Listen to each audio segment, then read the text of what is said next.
So when you think about the whole food sector, so everybody had breakfast and lunch. Okay, so you're very tied into this sector whether you like it or not. So what's the consumer looking after? They're looking after convenience. They're looking after packaging as people get busier and busier. At the same time, they're looking at health. But at the same time, if I would ask you a question, if you were making Oreo cookies and you could either reduce the fat in them and do a reduced fat version or double the stuff, what would you prefer? Double the Okay, stuff. so all the marketing says go low fat. The people pay for double the stuff. Okay, so we've got a big discrepancy.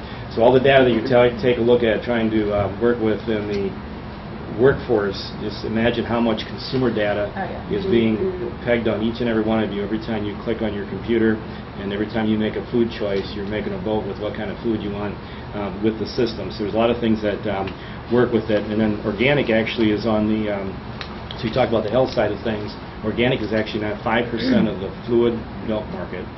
So it's getting to be definitely a bigger driver working with it. So any kind of research data on the consumer side of things, but I mostly work with the on the production side of things. So when you take a look at the farmers that we're working with nowadays, I used to be able to go out there 25 years ago and have a lot of farmers that had not gone to college.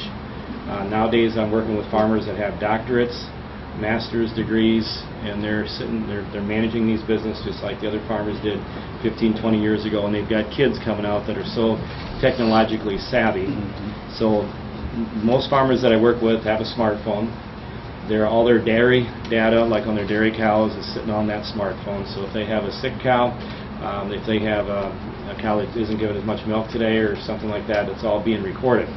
To the point where we've got the, some of the biggest changes that we have right now in agriculture is that people don't have to milk cows anymore.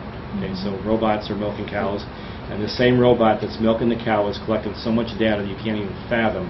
When a dairy farmer goes out in the morning and looks at their computer, they've got dashboards that have about 20 or 30 different dashboards of everything that went on in these last 24 hours on a herd, and they can actually pull out in that dashboard so they know exactly if the milk average per cow was 84 pounds per day yesterday, why is it only 83.4 today?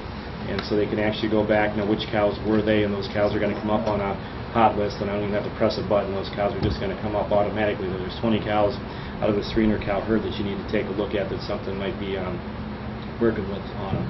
So technology has gotten to the point where now if I need to breed a cow, okay, so because of, they've all got transponders, and this isn't all cows, these are the robotic cows, but we can do this with other cows that aren't being managed by robots, is that if a cow has increased motion and decreased rumination, what's happening with her?